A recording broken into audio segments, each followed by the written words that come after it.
आज हम लोग कक्षा 10 की एनसीईआरटी की गणित में से पहला अध्याय वास्तविक संख्याएं पढ़ेंगे।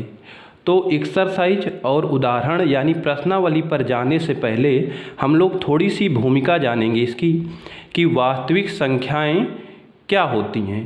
तो और वास्तविक संख्याओं के पहले कौन सी चीज़ें रहीं जिन्हें हमें पढ़ना आवश्यक है।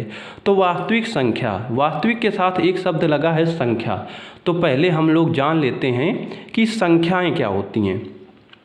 तो संख्याएं वे अंक होती हैं जिनसे हम वस्तुओं की गणना करते हैं, यानी वे अंक जिनसे हम वस्तुओं को गिनते हैं, जिनसे हम वस्तुओं को गिनने का काम करते हैं, वे अंक हमारी संख्याएं कहलाती हैं।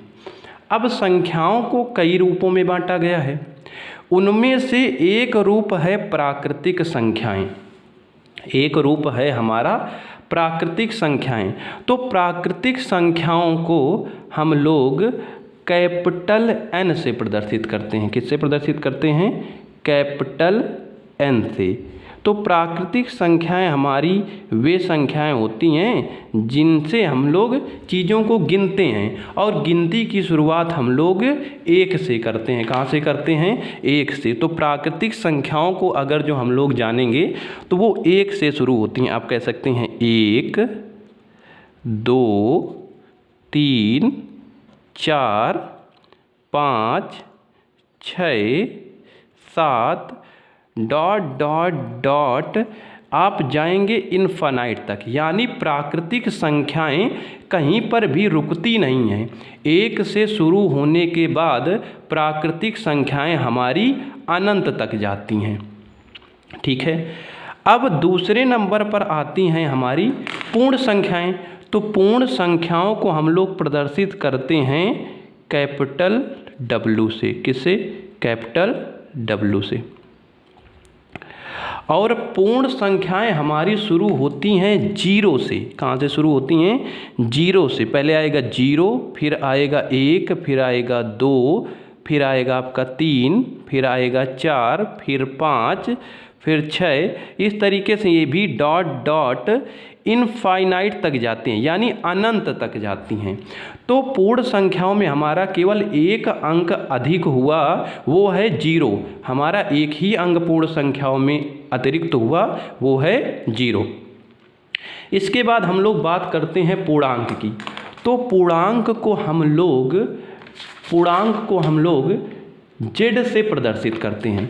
ज़्यादातर आपको जो पूर्णांक का प्रदर्शन मिलेगा वो मिलेगा आपको जेड से, या फिर आपको अथवा कहीं कहीं पर आपको यह आई से भी प्रदर्शित किया हुआ मिलेगा, जो कि बहुत रेयर केस में मिलेगा, बहुत कम मिलेगा। ज़्यादातर हम लोग इसको कैपिटल जेड से प्रदर्शित करते हैं। और इसके अंतर्गत जो हमारे अंक आते हैं, तो सबसे पहले आप देखिएगा कि यहाँ पर आएगा हमारा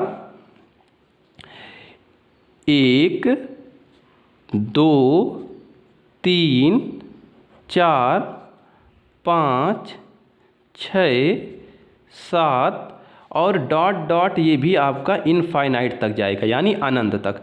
अब यहीं से समाप्त नहीं होता। पूर्णांक में क्या होता है? हमारा एक 0 आएगा, और 0 के साथ माइनस वाली भी संख्याएं आएंगी। -1, -2, -3। इस तरीके से ये इधर भी हमारा माइनस में इनफाइनाइट तक चलता जाएगा, यानी अनंत तक चलता जाएगा। माइनस में भी ये संख्याएं हमारी अनंत तक जाएंगी। तो पूर्णांक में क्या आया? धनात्मक संख्याएं पूरी आ गईं, ऋणात्मक संख्याएं पूरी आ गईं, और शून्य को भी सम्मिलित कर दिया गया। तो इन सभी को मिलाकर हम लोग पूर्णांक कहते हैं, इन सभी को मिलाकर, और इसको कैपिटल जेड से प्रदर्शित करते हैं। अब पूर्णांक को भी कई भागों में बांटा गया है, जिनमें से 2 ही भाग हैं। आप दूसरी तरीके से जब नीचे देखेंगे तो और भी तरीक़ों से बांटा जा सकता है, लेकिन हम लोग फिलहाल धनात्मक पूर्णांक और ऋणात्मक पूर्णांक में देखते हैं। तो पूर्णांक को 2 भागों में बांटा गया है। पहला भाग हमारा है धनात्मक पूर्णांक, और दूसरा भाग है हमारा ऋणात्मक पूर्णांक। तो धनात्मक पूर्णांक को हम लोग प्रदर्शित करते हैं जेड प्लस से इस तरीके से ऊपर छोटा सा प्लस बना देते हैं जेड प्लस से, और इसमें से संख्याएं कौन कौन सी आती हैं तो वो देख लेंगे। तो वो आपकी आ जाएगा धनात्मक पूर्णांक में से 1 आ जाएगा, 2 आ जाएगा, 3 आ जाएगा, 4 आ जाएगा, 5 आ जाएगा, 6। इस तरीके से धनात्मक संख्याएं जितनी भी हैं उतनी आ जाएंगी इन्फिनाइट तक। अच्छा, कुछ लोग धनात्मक पूर्णांक को प्रदर्शित करने के लिए प्लस चिन्ह लेते हैं, लेकिन प्लस लेना आवश्यक नहीं है। क्यों? क्योंकि जो भी संख्याएं लिखी होती हैं, अगर जो उनके आगे कोई निशान नहीं है, कोई चिन्ह नहीं है, तो वो धनात्मक मानी जाती हैं। तो धनात्मक पूर्णांक हमारे होते हैं 1, 2, 3, 4, 5, 6 डॉट डॉट इनफाइनाइट तक। इसके बाद हमारे पूर्णांक का दूसरा भाग आता है ऋणात्मक पूर्णांक। तो ऋणात्मक पूर्णांक को हम लोग प्रदर्शित करते हैं जेड माइनस से, छोटा सा ऊपर माइनस लगा सकते हैं, ठीक है। या फिर अथवा में देखिए, धनात्मक पूर्णांक को भी अथवा में आप लिख सकते हैं और आई प्लस लिख सकते हैं, और ऋणात्मक पूर्णांक को भी आप अथवा में क्या लिख सकते हैं, और अथवा में लिख सकते हैं आप आई माइनस। जैसे उसको आई प्लस वैसे इसको आई माइनस। अब इनमें से देखते हैं हम लोग संख्याएं कौन कौन सी आती हैं। तो संख्याएं देख लेते हैं कौन कौन सी आती हैं। इनमें से आप ऋणात्मक, जैसा कि नाम है ऋणात्मक पूर्णांक, तो इसमें ऋण वाली संख्या आएंगी भाई। आपका आएगा -1, -2, -3, -4 और डॉट डॉट डॉट, ये भी आपका इन्फिनाइट तक जाएगा, और उसको आप कह सकते हैं माइनस का इन्फिनाइट, यानी माइनस इन्फिनाइट तक ये नंबर चले जाएंगे ऋणात्मक पूर्णांक। अब देखिए, पूर्णांक को अन्य तरीकों से भी बांटा गया है, जिसमें से देखते हैं हम लोग। पहले क्या है कि पूर्णांक को 2 तरीकों से बांटा जा सकता है। एक, आप पहला भाग बांट सकते हैं पूर्ण संख्या और ऋणात्मक पूर्णांक में। तो पूर्ण संख्या में हमारी संख्याएं आएंगी, जैसा कि आप ऊपर पढ़ चुके हैं कि आएगा 0 आएगा, 1 आएगा, 2, 3, 4, 5, 6, इस तरीके से अनंत तक संख्याएं आएंगी पूर्ण संख्याओं में। और ऋणात्मक पूर्णांक में हमारे निगेटिव वाले नंबर आएंगे, यानी ऋण वाले नंबर आएंगे, -1, -2, -3, -4, -5 और इन्फिनाइट तक। फिर पूर्ण संख्याओं को भी आप 2 भागों में बांट सकते हैं। एक, 0, 0 को अलग कर सकते हैं। क्यों? क्योंकि 0 ना ही धनात्मक होता है ना ही ऋणात्मक होता है, इसलिए हम लोग 0 को अलग कर सकते हैं। और फिर दूसरा भाग होता है पूर्ण संख्याओं का प्राकृतिक संख्याएं, यानी प्राकृतिक संख्याओं को आप धन पूर्णांक भी कह सकते हो। क्यों? क्योंकि यहाँ पर संख्याएं 1, 2, 3, 4, 5 से शुरू होंगी, तो ये हमारे धनात्मक पूर्णांक ही होते हैं, क्योंकि 0 तो इधर निकल आया है। 2 भाग में से 1 भाग 0 हो गया, एक प्राकृतिक संख्या होंगी। तो इस तरीके से बांटा जाता है पूर्णांक को। और एक तरीके से आप पूर्णांक को बांट सकते हैं, वो तरीका होगा आपका, पूर्णांक को आप 3 भागों में सीधे सीधे बांट सकते हैं। उसमें से आप कह देंगे कि ये हमारा धनात्मक पूर्णांक है एक, और दूसरा 0 है, और तीसरा ऋणात्मक पूर्णांक है। और धनात्मक पूर्णांक क्योंकि 1 से शुरू होंगे, इसलिए उनको आप लोग प्राकृतिक संख्याएं भी कह सकते हैं। हम लिख के आपको बताया जा सकता है, जैसे धनात्मक में 1, 2, 3, 4, 5 डॉट डॉट डॉट, ये आपका इन्फिनाइट तक इस तरीके से चला जाएगा धनात्मक पूर्णांक। और 0 को तो आप जानते हैं, ये आपका 0 होता है 0। और ऋणात्मक पूर्णांक में क्या हो जाएगा? ऋणात्मक पूर्णांक में आपका हो जाएगा, ऋणात्मक पूर्णांक में देखते हैं, ये आपका हो जाएगा -1, -2, -3 और ये डॉट डॉट माइनस में माइनस इन्फिनाइट तक चला जाएगा, आपका माइनस इन्फिनाइट तक। ठीक, ये हो गया आपका, यहाँ तक माइनस इन्फिनाइट तक हो गया। तो 2 तरीक़ों से पूर्णांकों को बांटा जा सकता है। अब हम लोग आगे जानते हैं पूर्णांक के बाद क्या आएंगी हमारी, पूर्णांक के बाद आएंगी परिमेय संख्याएं। पूर्णांक के बाद परिमेय संख्याएं। तो परिमेय संख्याएं क्या होती हैं? जिन संख्याओं को हम P/Q के रूप में व्यक्त कर सकते हैं, वे संख्याएं हमारी परिमेय संख्याएं होती हैं। लेकिन जब स्पष्ट रूप से परिभाषा देखेंगे तो उसमें होता है, जिन संख्याओं को P/Q के रूप में व्यक्त किया जा सकता है उन्हें परिमेय संख्याएं कहते हैं। परंतु जहाँ Q is not equal to 0, यानी Q Q 0 के बराबर नहीं होना चाहिए। अब Q 0 के बराबर क्यों नहीं होना चाहिए? क्योंकि अगर जो आप किसी भी संख्या के बटे में शून्य लिखते हैं, यानी 2 के बटे में 4 लिखा तब तो ये 1/2 हो गया, लेकिन अगर जो आपने इसी 2 के बटे में अगर जो आपने 0 लिखा तो इसका मान आता है अपरिभाषित, और अपरिभाषित कोई भी परिमेय संख्या नहीं है। इसलिए हम लोग लिखते हैं कि परिभाषा में कि वे संख्याएं जिनको हम P/Q के रूप में व्यक्त कर सकते हैं और जहां Q is not equal to 0, ये हम लोग उसमें से फैक्ट जोड़ देते हैं ताकि उस संख्या का मान अपरिभाषित ना हो। शून्य अगर जो नहीं लिया जाएगा तो अपरिभाषित नहीं होगा। बाकी आप बटे में यानी हर में कुछ भी लिख सकते हैं।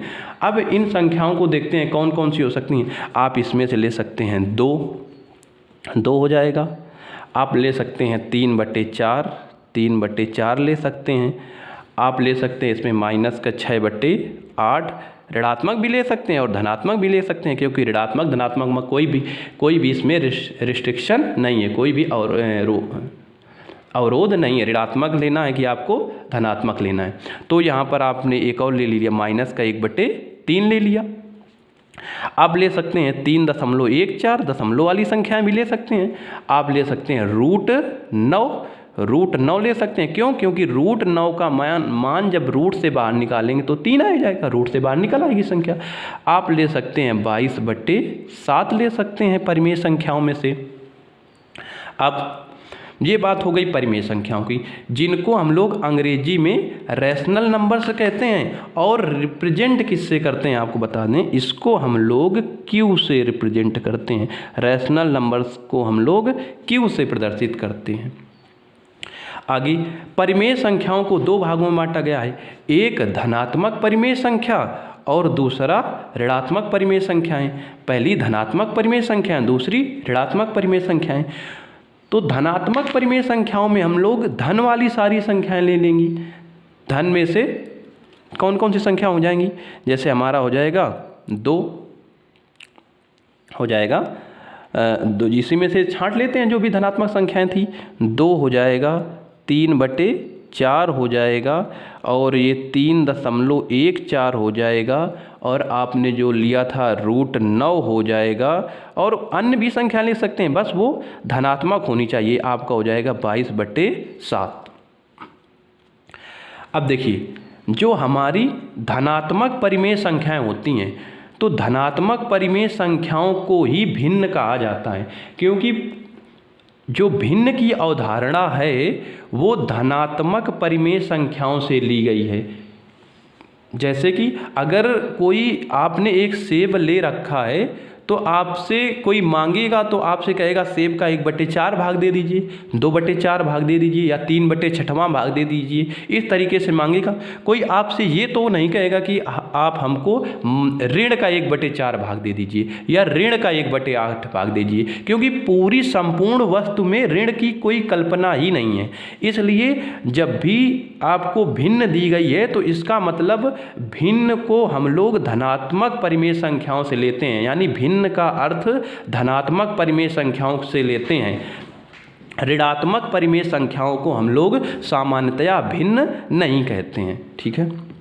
आगे जो परिमेय संख्याओं का दूसरा भाग है वो है ऋणात्मक परिमेय संख्याएं, यानी निगेटिव इंटीजर्स नंबर्स। तो निगेटिव इंटीजर नंबर को जानने से पहले ये जान लेते हैं कि धनात्मक परिमेय संख्याओं को हम लोग प्रदर्शित किससे करते हैं। तो हम लोग इसको प्रदर्शित करते हैं Q+ से। किससे प्रदर्शित करते हैं? Q+ से। और इसी तरीके से ऋणात्मक परिमेय संख्याओं को हम लोग Q- से प्रदर्शित करते हैं, Q- से। और ऋणात्मक परिमेय संख्याएं में ऋण वाली संख्याएं ले सकते हैं। जो भी ऋणात्मक परिमेय संख्याएं थी हमारी ऊपर, माइनस का 6/8 लिखा था आपने, वो ले सकते हैं। माइनस का 1/3 ले सकते हैं, या माइनस के दशमलव वाली भी संख्याएं माइनस में हो सकती हैं। इस तरीके से ये ले सकते हैं। या फिर आप माइनस का 4 ले सकते हैं, कुछ भी ले सकते हैं।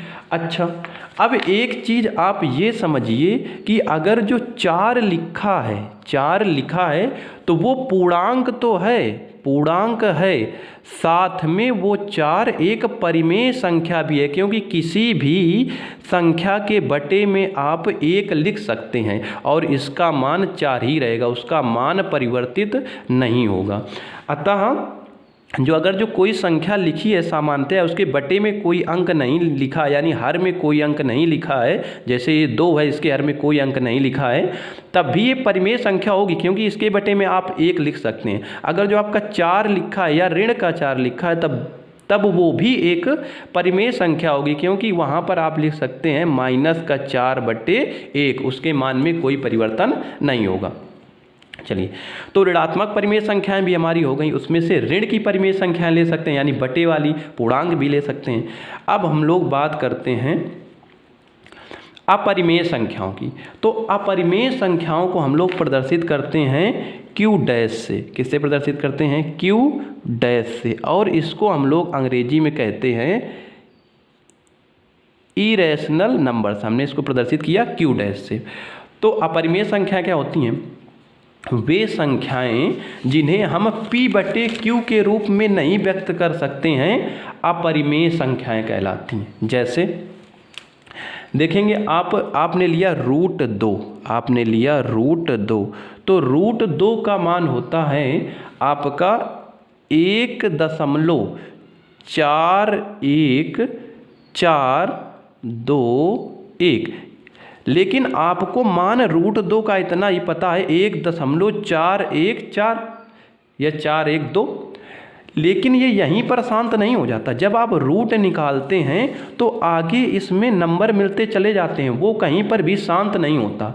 अगर जो इसमें से इस तरीके से मिल जाए कि मान लीजिए 2.333 नंबर दोबारा से आने लगे, रिपीट होने लगे, तो उसको हम लोग लिख सकते हैं 2.3 बार लगा सकते हैं इसके ऊपर।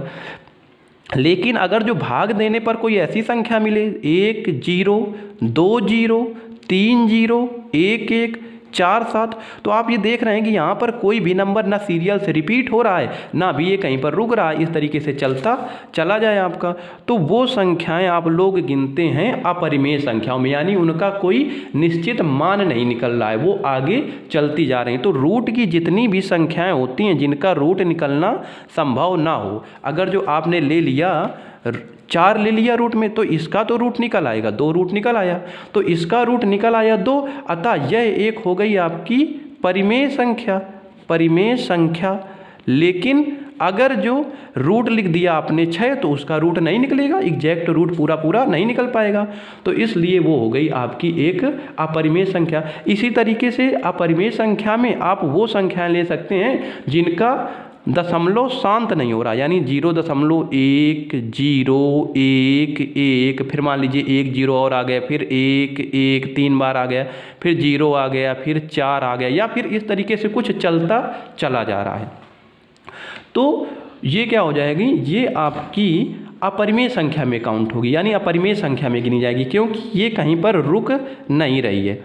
और आप ध्यान रखिए कि जो पाई होती है तो पाई एक अपरिमेय संख्या है, पर लेकिन इसका जो मान होता है 22/7 वो एक परिमेय संख्या है। क्योंकि 22 का मान एग्जैक्ट पता है आपको, 22/7, उसको बटे के रूप में आपने लिख लिया, लेकिन वो वास्तविक मान नहीं होता। पाई का मान 3.1415 इस तरीके से चलता रहता है, ठीक है, इसका मान इस तरीके से चलता रहता है, 3.1415 ये चलता रहेगा। तो अगर जो रुका हुआ कहीं पर नहीं इस तरीके से डॉट लगा है, तो इसका मतलब है वो एक अपरिमेय संख्या है।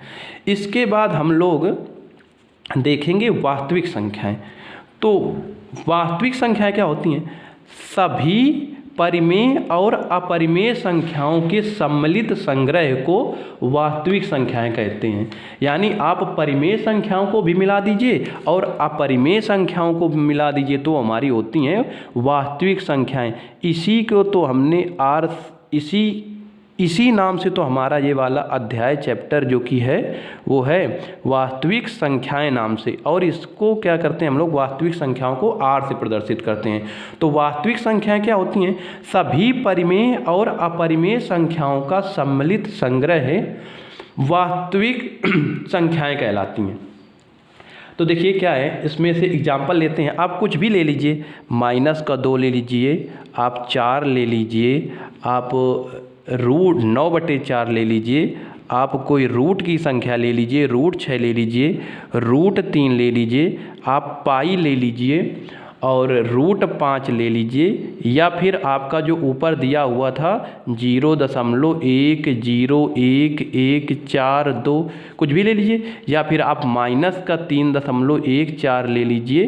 तो ये सारी संख्याएं यानी परिमेय और अपरिमेय संख्याओं का संग्रह वास्तविक संख्याएं कहलाती हैं। अब थोड़ा जरा सा टॉपिक हमारा और बचा हुआ है कि परिमेय संख्याओं के वास्तविक संख्याओं के कितने भाग होते हैं। तो वास्तविक संख्याओं के हमारे 2 भाग होते हैं।